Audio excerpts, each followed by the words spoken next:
এ হরিয়ানার দেশি ঘি অরিজিনাল। কি বলছো? এটা আমাদের একটা টিমমেট, হুম। মানে আমাদের কিন্তু সাদা না? একদম সাদা।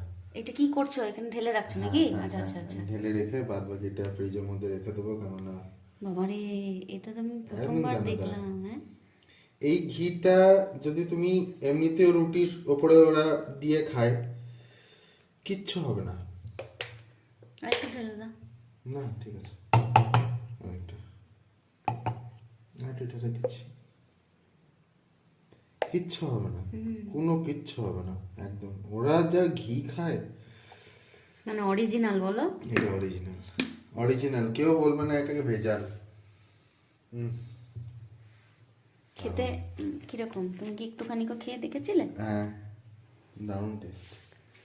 বাবারে, পুরো সাদা। এটা কি এখন ফ্রিজে রেখে দেবে? এটা ফ্রিজে রেখে দেবো, আচ্ছা। এটা ফ্রিজে রেখে দেবো।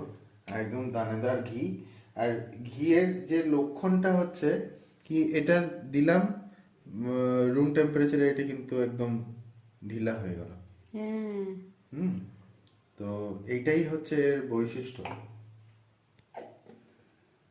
বাহ, তাহলে একদিনকে পরোটা করে খেয়ে যে দেখতে বলে হবে। এটু ঘি, এটু ঘি। হুম, ঠিক আছে। আমরা আগে এইটাই, হেরিটেজ ঘিটাই দুবার আনিয়েছিলাম, হেরিটেজ টাও ঘিটা। হুম, হুম। আর আগে এই যে হেরিটেজ, এই একটা প্যাকেট আছে, এইখানে একটা এখানে আছে। একটা আছে। আর আগে আমরা গোবর্ধন ঘি খেতাম। হ্যাঁ, আমুল ঘিটাও ট্রাই করেছি, কিন্তু সব থেকে ভালো হেরিটেজটাই লেগেছে। কম হ্যাঁ। কম ইয়ের মধ্যে ভালো। আর এটার গন্ধ আছে দেখি। হুম, হ্যাঁ গো, গন্ধ বেরোচ্ছে।